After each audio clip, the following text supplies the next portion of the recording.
Hello guys, welcome to business Sushil Gyan Pathshala YouTube channel में आप सभी का स्वागत है। आज देखेंगे अगला क्वेश्चन हम लिंग समाज और स्कूल का, जेंडर, स्कूल एंड सोसाइटी। अगला क्वेश्चन है, मानवाधिकार से आप क्या समझते हैं? भारत में मानवाधिकार के लिए उठाए गए कदमों का वर्णन कीजिए। मानवाधिकार आयोग के कार्य एवं शक्तियों का विवरण कीजिए। What do you understand by the human rights and describe it's steps. Describe the function and the power of the Human Rights Commission. Answer, मानवाधिकार का क्या अर्थ है? What do you mean of human rights? Meaning of human rights क्या है? जैसे कि हम जानते हैं कि मानवाधिकार वे अधिकार हैं जो हमारी प्रकृति एवं प्रकृति अथवा स्वभाव में निहित होता है। इनके अभाव में हम मानव के रूप में अपना जीवन व्यतीत नहीं कर सकते। मानवाधिकार और मौलिक स्वतंत्रता हमको पूर्ण रूप से विकसित होने के लिए अवसर प्रदान करती है। साथ ही इनके द्वारा मानवीय गुणों, प्रतिभाओं तथा चेतनाओं का सदुपयोग किया जाता है। यह अधिकार मानवता पर आधारित है। JES फॉसेट ने कहा है कि मानवाधिकार कभी कभी मौलिक अधिकार या मूल अधिकार या प्राकृतिक अधिकारों के नाम से भी पुकारा जाता है। मौलिक अधिकार वे अधिकार हैं जिनको की व्यवस्थापिका का द्वारा छीना नहीं जा सकता। प्राकृतिक अधिकार मनुष्य तथा नारी दोनों से संबंधित है, साथ ही वे अपने स्वभाव के अनुकूल होते हैं। मानवाधिकार का विधायन द्वारा सृजन नहीं किया जा सकता, बल्कि उनकी स्थिति स्वाभाविक होती है। सार्वजनिक घोषणा, यूनिवर्सल डिक्लेरेशन। सार्वजनिक घोषणा में प्रस्तावना के साथ 30 अनुच्छेद प्रस्तावना में मौलिक मानवाधिकार, मानव की महत्ता तथा मनुष्य एवं स्त्री में के समान अधिकारों को समानता में निष्ठा व्यक्त की गई है। इस घोषणा पत्र के अनुच्छेद 1 व 2 सामान्य है और अनुच्छेद 3 से 21 नागरिक तथा राजनैतिक अधिकारों तथा अनुच्छेद 22 से 27 आर्थिक, सामाजिक तथा सांस्कृतिक अधिकारों से संबंधित है। अनुच्छेद 28 से 30 उपसंहारात्मक है। तो हम एक वर्णन करते हैं। अनुच्छेद 1 के इसमें कहा गया है कि सभी मानव प्राणी स्वतंत्र उत्पन्न हुए हैं, अतः वे अधिकारों तथा महत्ता के क्षेत्र में समान हैं। उनके विवेक तथा चेतना है, अतः उनको भ्रातृत्व भावना रखनी चाहिए। अनुच्छेद 1 प्रत्येक व्यक्ति समस्त अधिकारों तथा स्वतंत्रताओं को बिना किसी भेदभाव के प्राप्त करने का अधिकार है। अनुच्छेद 3 जीवन तथा स्वतंत्रता का अधिकार, जीवन जीने का और स्वतंत्र रहने का अधिकार। अनुच्छेद 3 में कहा गया right of the life and the liberty. अनुच्छेद के तहत ये बताया गया कि दासता तथा दास व्यापार, ये जो सर्वेंट टाइप्स के होते हैं, इसका तथा दास व्यापार जो दूसरे के अधीन में व्यापार किया जाता है, उसके बारे में अनुच्छेद 4 में वर्णन किया गया है। अनुच्छेद 5 में ये बताया गया है कि अमानवीय व्यवहार जो है तथा यातना का निषेध अनुच्छेद 5 में बताया गया है। अनुच्छेद 6, 7, 8, 9 और 10 और 11 में ये बताया गया है कि कानून के समक्ष समानता तथा विविध उपचारों के अधिकार उसमें सम्मिलित हैं। अनुच्छेद 12 और 13 में ये बताया गया घूमने फिरने का अधिकार, किसी भी देश को छोड़ने का अधिकार तथा अपने देश को वापस आने का अधिकार अनुच्छेद 12 और 13 में कहा गया है। Right to freedom of the movement, और ये बताया गया कि right to the leave any countries and the return to this countries, यानी किसी भी देश में आप जा सकते हैं, घूम टहल सकते हैं और फिर अपने देश में आ जा सकते हैं। ये अधिकार अनुच्छेद 12 और 13 के अंतर्गत दिया गया है मनुष्य को। अनुच्छेद 14 विश्राम स्थल प्राप्त करने का अधिकार, किसी भी मनुष्य को विश्राम आराम करने का जो स्थान है वह अनुच्छेद 14 के अंतर्गत दिया गया। Right to the seek asylum. अनुच्छेद 15 और 16 के अंतर्गत ये अधिकार दिया गया मानव को कि राष्ट्रीयता का अधिकार होना चाहिए। सभी को राइट्स द नेशनलिटी का अधिकार अनुच्छेद 15 और 16 के अंतर्गत दिया गया। अनुच्छेद 17 क्या है? संपत्ति रखने का अधिकार, सभी व्यक्तियों को, मनुष्यों को धन रखने का अधिकार अनुच्छेद 17 के तहत दिया गया। Right to the owns properties. अनुच्छेद 18 के अंतर्गत मनुष्यों को ये स्वतंत्रता दी गई कि विचार, अंतरात्मकता तथा धर्म की स्वतंत्रता का अधिकार दिया गया है। विचारों कर सकते, अंतरात्मा कर सकते, धर्म की स्वतंत्रता का, आज ये तमाम प्रकार की जो अधिकार दिए गए अनुच्छेद 18 के तहत। Right to the free freedom of the thought, conscience and the religions. अनुच्छेद 19 के अंतर्गत व्यक्तियों को अभिव्यक्ति तथा संपत्ति प्रकट करने का भी अधिकार दिया गया है, right to the freedom of the opinion and expression. अनुच्छेद 20 और 21 के अंतर्गत स्वतंत्रता पूर्वक ढंग से सभा व संघ बनाने का अधिकार दिया गया है। कोई भी समाज हो, समाज में स्वतंत्रता पूर्वक ढंग से जो भी सभा बनाना हो या संघ बनाना हो, उनका अधिकार अनुच्छेद 20 और 21 के अंतर्गत दिए गए। Right to the freedom of the peaceful assembly and the association. अनुच्छेद 22। अनुच्छेद 22 के अंतर्गत मनुष्यों को सामाजिक सुरक्षा का अधिकार दिया गया है, right to the social security.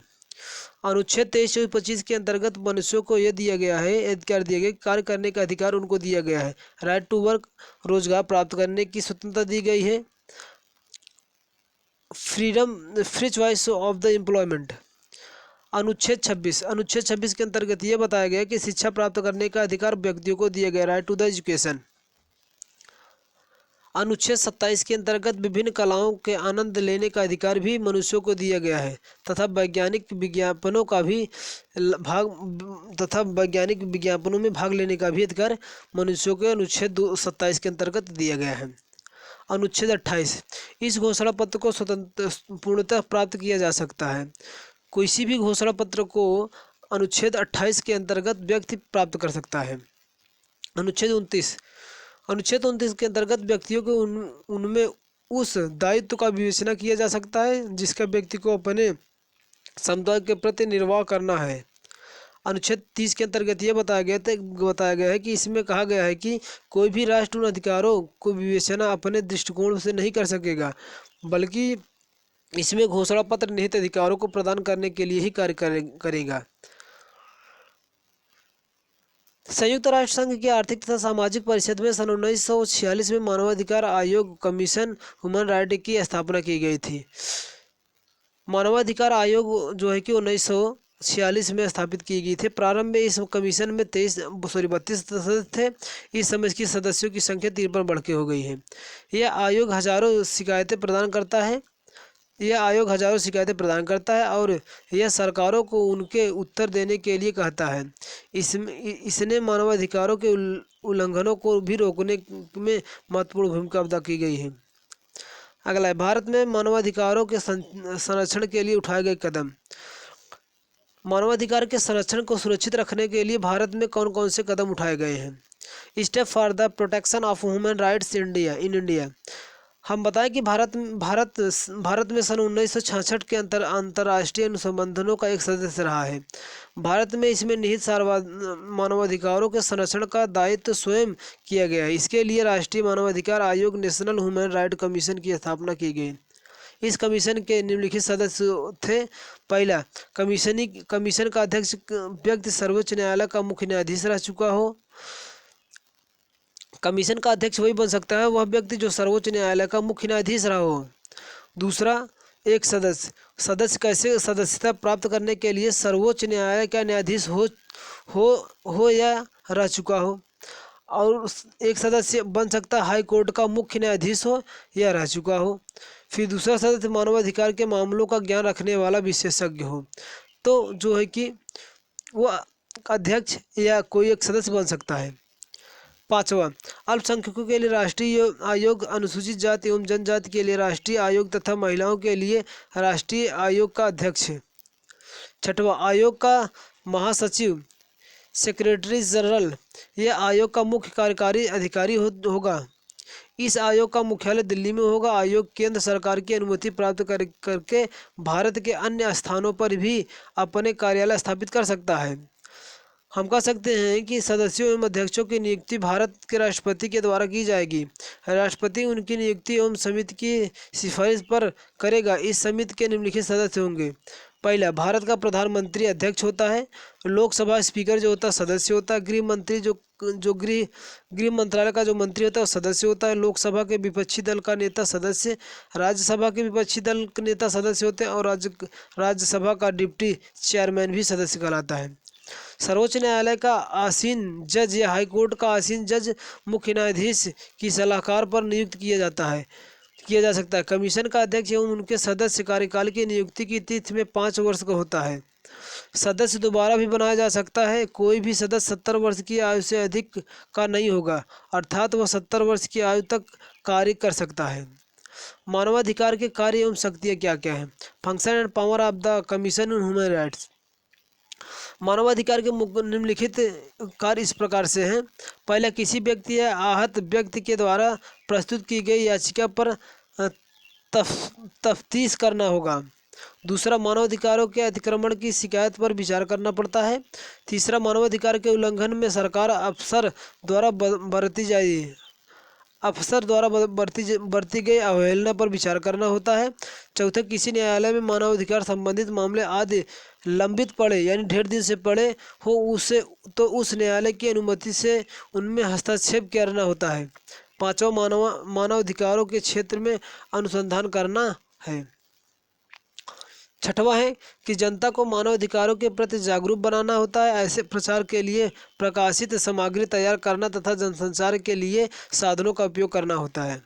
सातवां, मानवाधिकार से संबंधित अंतर्राष्ट्रीय अनुबंधों तथा अंतर्राष्ट्रीय संधियों का अध्ययन करना होता है।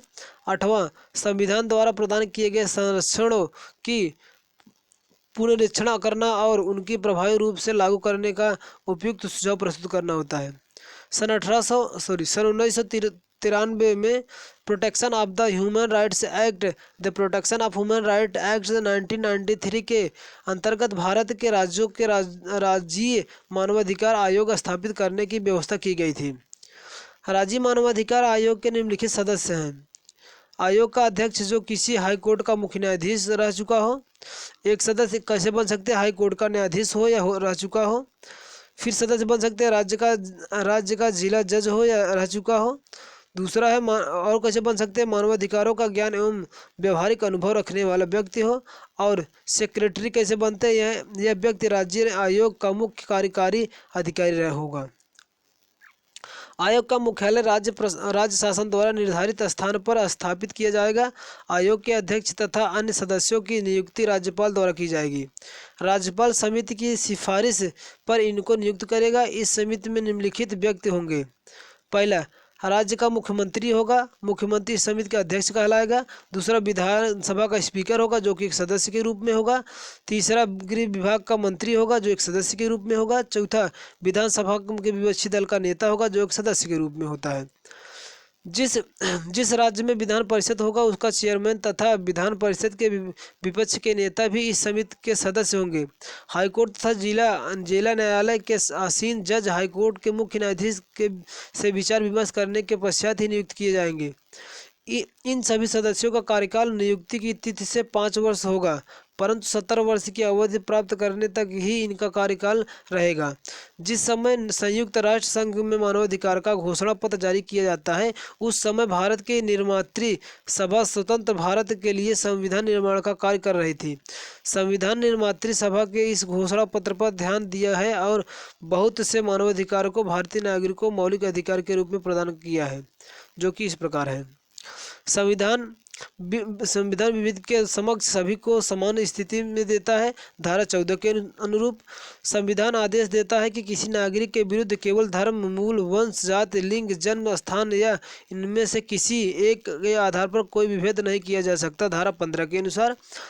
और अगला कहा गया कि राजधीन नौकरियों या पदों पर नियुक्ति के संबंध में सब नागरिकों के लिए अवसर की समानता होगी, धारा 16 के अंतर्गत। और अगला बताया गया चौथा, संविधान की धारा 19 से लेकर 22 तक स्वतंत्र अधिकार का विवेचना किया गया। इसमें प्रमुख इस प्रकार से। पहला है कि वाक स्वतंत्रता तथा अभिव्यक्ति स्वतंत्रता, freedom of the speech and the expression. व्यक्तित्व की स्वतंत्रता और बोलने की स्वतंत्रता दिया गया है 19 से 22 के बीच में।